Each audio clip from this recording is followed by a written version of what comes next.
തിരുവനന്തപുരത്ത് നിന്ന് ഏകദേശം 160 കിലോമീറ്ററുകൾ സഞ്ചരിച്ചാൽ തമിഴ്നാട്ടിലെ തൂത്തുക്കുടി ജില്ലയിൽ സ്ഥിതി ചെയ്യുന്ന ഏകദേശം 12,000 ഏക്കർ സ്ഥലത്ത് വ്യാപിച്ചു കിടക്കുന്ന ദക്ഷിണേന്ത്യയിലെ ഒരേയൊരു മരുഭൂമിയായ തേരിക്കാട് എന്ന ചുവന്ന മരുഭൂമിയിൽ എത്തിച്ചേരാം.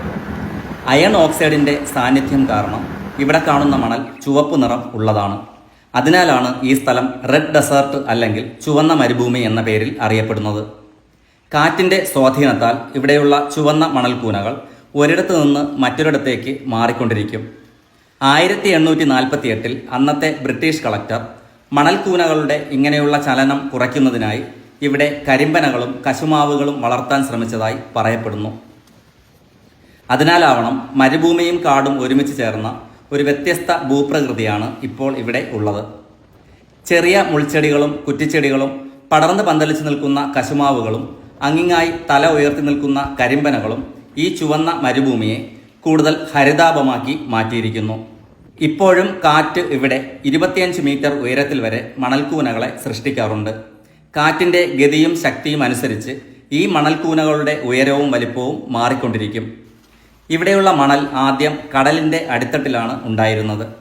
കാലക്രമത്തിൽ കാലാവസ്ഥാ വ്യതിയാനങ്ങൾ കാരണം കടൽ പിൻവാങ്ങുകയും മണൽ ഇവിടെ അവശേഷിക്കുകയും ചെയ്തു. ഈ പ്രദേശം ഇപ്പോൾ അയ്യനാർ ക്ഷേത്രങ്ങളാൽ ചുറ്റപ്പെട്ടിരിക്കുന്നു. അതിൽ കർക്കുവേൽ അയ്യനാർ ക്ഷേത്രവും അരുംചുനൈ കാത്ത അയ്യനാർ ക്ഷേത്രവും ഏറെ പ്രസിദ്ധമാണ്. ഗ്രാമത്തെ ചുറ്റി അയ്യനാർ കാവൽ നിൽക്കുന്നതിനാൽ ഈ ഗ്രാമത്തിൽ ഒരു മോഷണവും നടക്കുന്നില്ല എന്ന് അവിടെയുള്ളവർ സാക്ഷ്യപ്പെടുത്തുന്നു. പഴയ സംഘ സാഹിത്യങ്ങളിലും ഈ ചുവന്ന മരുഭൂമിയെക്കുറിച്ചുള്ള പരാമർശങ്ങൾ ഉണ്ട്. അന്നത്തെ കവികൾ തേരിക്കാടിലെ കാറ്റിലൊഴുകുന്ന ചുവന്ന മണലിനെ കവിതകളിൽ ചിത്രീകരിച്ചിട്ടുണ്ട്. ചരിത്രകാരന്മാർ പറയുന്നതനുസരിച്ച് ചോളരുടെ കാലഘട്ടത്തിൽ കടൽമാർഗ വ്യാപാരവുമായി ബന്ധപ്പെട്ട പ്രദേശമായിരുന്നു ഇവിടം.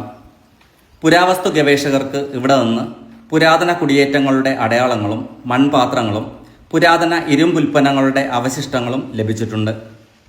അതിനാൽ തന്നെ ഈ സ്ഥലം ഒരു സാധാരണ ചുവന്ന മരുഭൂമി മാത്രമല്ല, പ്രാചീന ചരിത്രത്തിൻ്റെയും സാഹിത്യത്തിൻ്റെയും ഭൂവിജ്ഞാനത്തിൻ്റെയും സംസ്കാരത്തിൻ്റെയും ജീവിക്കുന്ന സാക്ഷ്യം കൂടിയാണ് തേരിക്കാട്.